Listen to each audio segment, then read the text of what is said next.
آپ کا تعلق اس شہر سے ہے، آپ کا تعلق اس سرزمین سے ہے جہاں پر سپٹمبر 2013 میں بھارت کی تاریخ کا ایک بدنما فساد مظفر نگر میں کیا گیا۔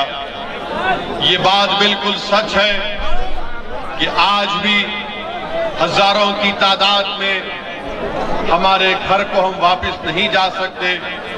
یہ بات بالکل سچ ہے کہ سووں کی تعداد، یہ بھی ایک حقیقت ہے کہ جب مسلمانوں کی ناانصافی کی بات ہوتی ہے تو مائک بند ہو جاتا ہے۔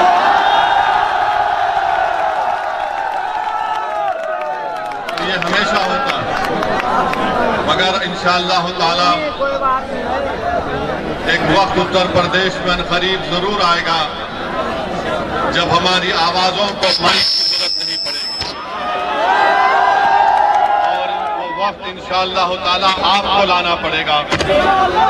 وہ آپ کے دلوں میں جو جذبات چھپے ہوئے ہیں، ان جذبات کو آپ کو اپنی زبان سے اس کی ترجمانی کرنا پڑے گا، اور اپنے اوٹ سے آپ کو اپنی آواز کو مضبوط کرنا پڑے گا۔ میرے عزیز دوستوں اور بزرگوں، میں آپ سے عرض کر رہا تھا مظفر نگر کے فسادات کے بارے میں۔ ہو سکتا ہے کہ کوئی یہاں پر کھڑے ہو کر یہ سوال کرے کہ اسد الدین اویسی جب سماجوادی پارٹی کی سرکار تھی، اس وقت اتر پردیش ویدھان سبھا میں قریب 70 مسلمان ایم ایل اے جیت کر آئے تھے۔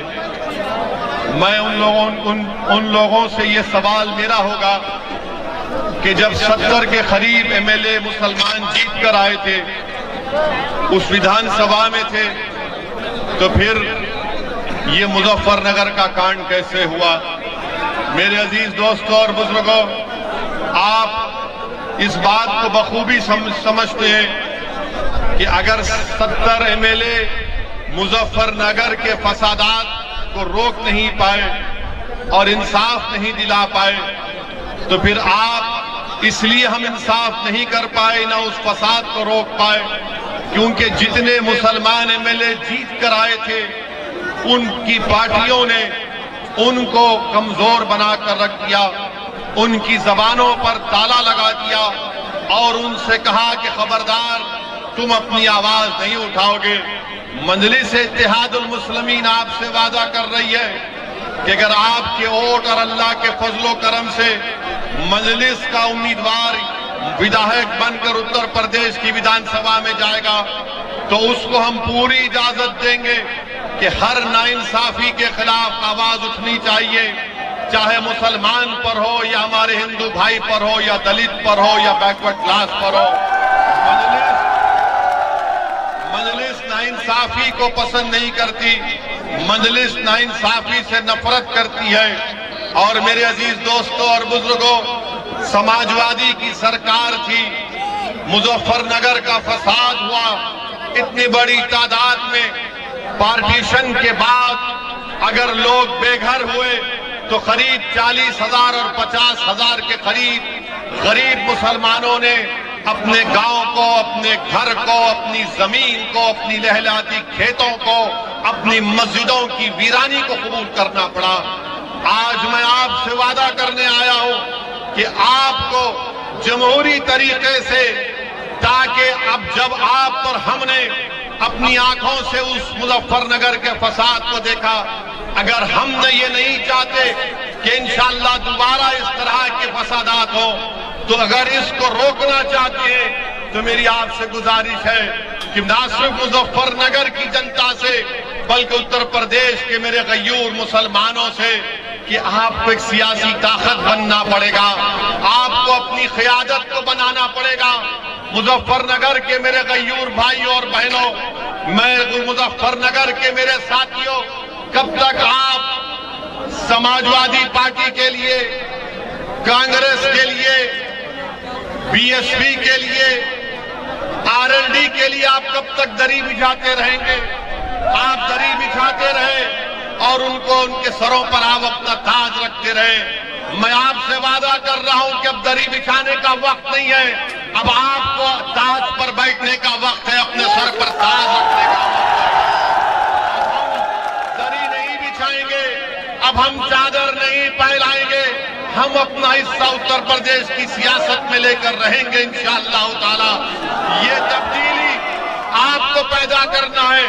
آپ کب تک ان تمام پارٹیوں کے لیے، ان کے نیتاؤں کے لیے دری بچھاتے تھے کہ یہ نیتا آ رہا ہے، سماجوادی کا نیتا، کانگریس کا نیتا، RLD کا نیتا، BSP کا نیتا۔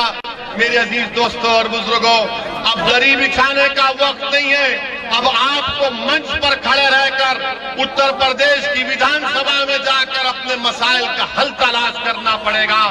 آپ اتنی بڑی طاقت میں یہاں پر ہے، 19% اتر پردیش کے مسلمان ہیں، مگر آپ محتاج ہیں۔ کس کے محتاج ہیں؟ ان تمام سیاسی پارٹیوں کے۔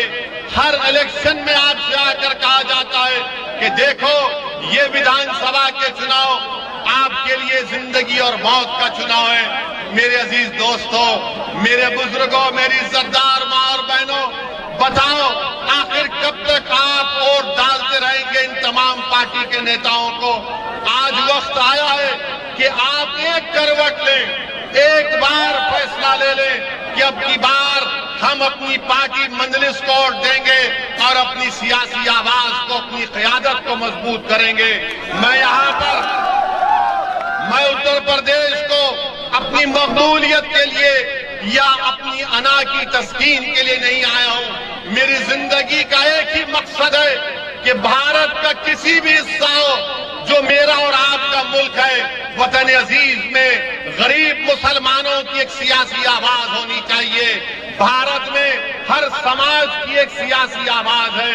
اگر کسی کی سیاسی آواز نہیں ہے تو اس کمیونٹی کا، اس سماج کا نام مسلمان ہے۔ آپ کو ڈرایا جاتا ہے، کہ مسلمان اگر نیتا بنے گا تو فرقہ پرستی میں اضافہ ہوگا۔ میں آپ سے پوچھنا چاہ رہا ہوں، یہی مظفر نگر میں کیا تم نے کبھی فرقہ پرست طاقتوں کا یا RSS کا، تم نے BJP کا کبھی آپ نے ساتھ کیا؟ ہرگز نہیں کیا۔ آپ نے کبھی BJP کا RSS کا ساتھ نہیں دیا۔ آپ نے ان تمام پارٹی کو ووٹ دیا جو آپ کے بیچ میں آ کر کہتے تھے کہ ہم کو نیتا بناؤ، ہم کو ودھائک بناؤ، ہم کو ووٹ دو تاکہ ہم BJP اور RSS کو روک سکیں۔ میرے عزیز دوستوں اور بزرگوں، کیا ملا اتر پردیش کے مسلمانوں کو؟ کیا ملا اتر پردیش کے مسلمانوں کو؟ میرٹھ کا فساد ہوا، تم سے کہا گیا میرٹھ بھول جاؤ، تو ہاشم پورہ ہوا، ہاشم پورہ کہا گیا کہ ہاشم پورہ بھول جاؤ، تو ملیانہ ہوا، پھر کہا گیا ملیانہ بھول جاؤ، تو مظفر نگر ہو گیا۔ اب آ کر کہہ رہے ہیں کہ مظفر نگر کی بات مت کرو۔ میں جب یہاں پر آ رہا تھا تو ایسے لوگ مجھے فون کرے اور کہے کہ اویسی صاحب آپ مظفر نگر کو جا رہے، اپنی تقریر میں مظفر نگر کے فساد کا ذکر مت کریے۔ میں نے کہا کیا ذکر کروں؟ تو کہا کہ آپ جو ہے نا بھڑکاؤ بھاشن مت دیجئے۔ میں ان سے پوچھتا یہی ان لوگوں کی سوچ ہے جو غریب مسلمانوں کا سودا کرتے ہیں دلی میں بیٹھ کر یا لکھنؤ میں بیٹھ کر۔ ارے ناانصافی کا ذکر کرنا چاہیے۔